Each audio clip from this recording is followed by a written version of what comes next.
La partie double, c'est le fondement de la comptabilité commerciale depuis près de 5 siècles.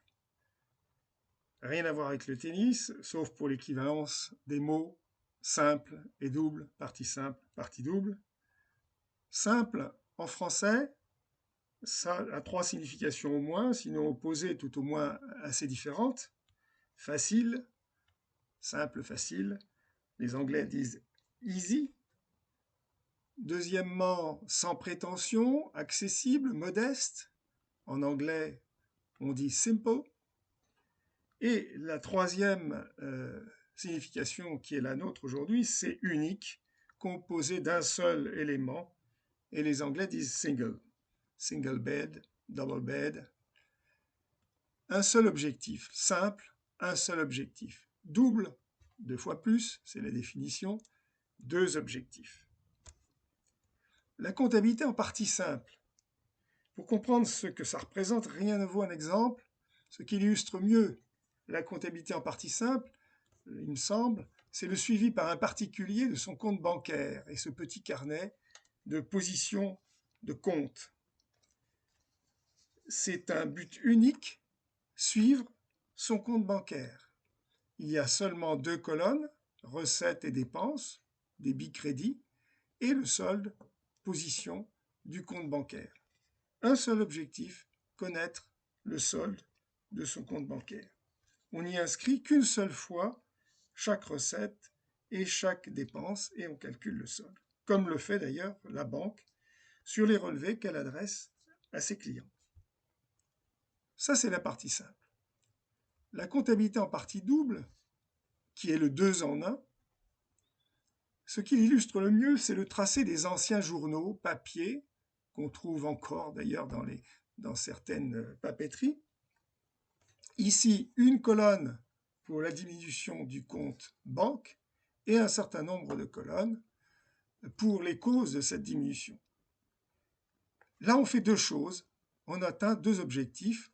On cherche à connaître son patrimoine, enfin un élément, si les dépenses, évidemment. Je ne présente qu'une des deux pages. À gauche, ce sont les recettes dans ce registre à l'italienne. Donc, une fois pour le suivi de la banque et une autre fois pour les natures de dépenses. Ici, c'est une application personnelle. La personne a indiqué donc ses dépenses bancaires et elle veut suivre les causes de ses dépenses bancaires. Donc, elle a créé autant de colonnes que de rubriques qu'elle a jugées utiles. Alimentation, entretien, loyer, carburant, réparation de voiture, habillement, loisirs, etc., etc. Ça, on peut imaginer ce qu'on veut. Alors, je ne vous épargnerai pas l'humour des comptables qui parlent de comptabilité en partie trouble. Dans certaines circonstances, elle peut ne l'être qu'en partie d'ailleurs.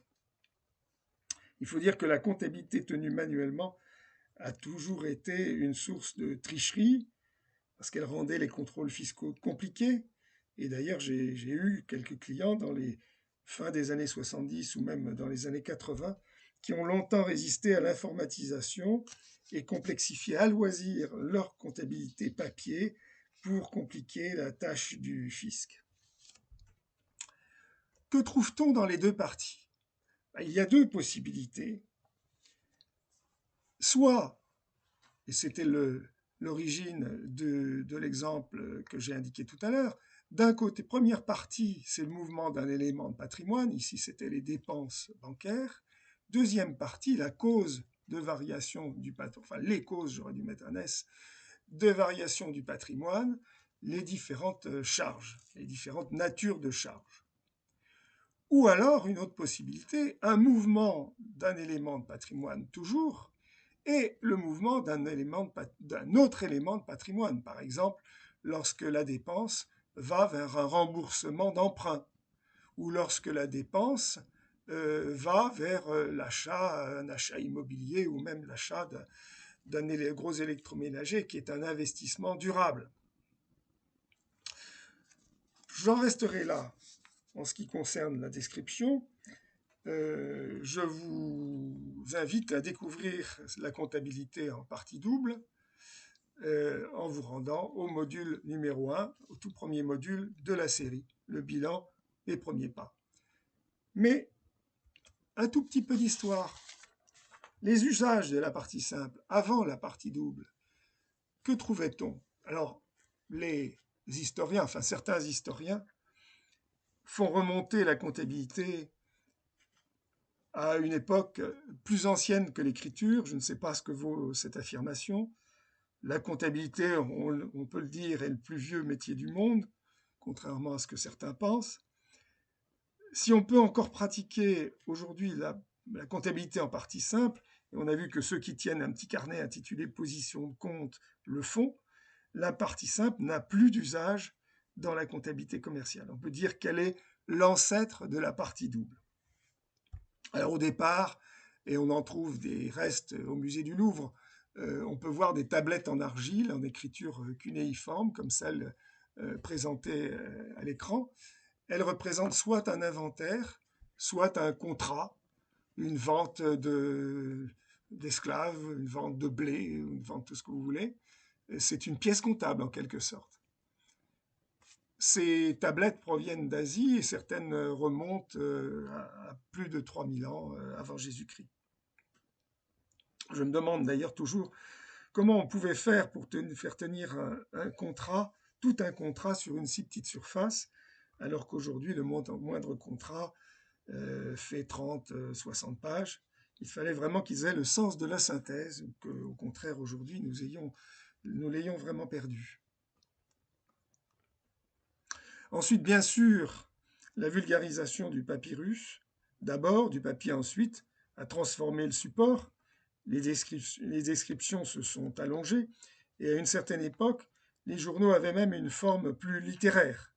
Ils contenaient la description dans l'ordre chronologique.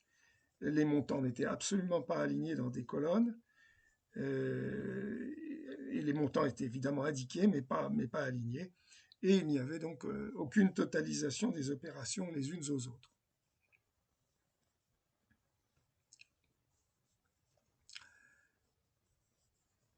Les deux usages que l'on a trouvés dans ces comptabilités, effectivement, il y avait bien deux usages, mais non pas une seule comptabilité comme on la trouve dans la comptabilité en partie double, mais bien deux comptabilités indépendantes, une pour tenir à jour les comptes des créances et des dettes entre marchands, et une autre pour connaître ses bénéfices ou pouvoir les déclarer au fisc. Tenir à jour les comptes des créances et dettes entre marchands, ou entre banques et marchands d'ailleurs. De tout temps, les marchands ont eu besoin qu'on leur fasse crédit pendant toute la période comprise entre l'achat de leurs marchandises et la vente de cette marchandise, c'est-à-dire qu'ils ont toujours eu besoin, c'est encore le cas aujourd'hui, qu'on leur finance leur stock. Or, les marchandises s'échangeaient dans toutes les parties du monde et les voyages duraient des mois, parfois des années, donc les crédits étaient d'assez longue durée. Connaître ces bénéfices ou pouvoir les déclarer au fisc, il n'y a rien de très neuf en matière de fiscale.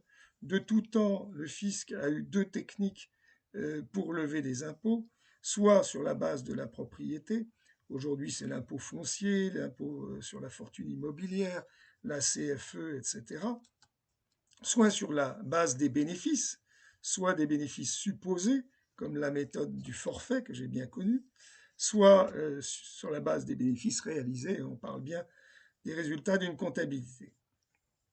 Il est bien évident que pour la déclaration au fisc, la tricherie a toujours existé et la présence de deux comptabilités pouvait peut-être largement faciliter les choses aux contribuables.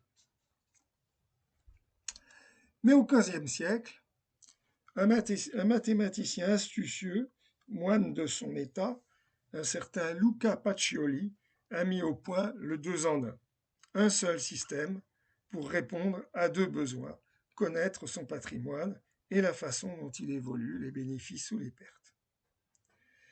On voit ici le portrait de cet homme qui était suffisamment connu pour figurer dans les clients d'un peintre connu à l'époque, Jacopo de Barbari.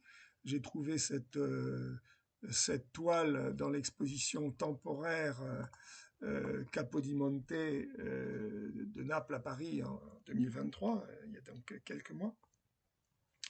quelques semaines même. Alors, l'histoire ne dit pas, évidemment, si les commerçants à l'époque, les commerçants de son temps, se sont rués sur sa trouvaille, mais il faut quand même dire qu'elle dure depuis 5 siècles et que malgré les efforts de pas mal de gens, même des mathématiciens, on n'a pas trouvé mieux depuis. Alors je me répète, mais pour la suite, je vous renvoie au premier module de la série. Et si vous avez des connaissances historiques sur le domaine de la comptabilité, je les lirai toujours avec plaisir dans vos commentaires.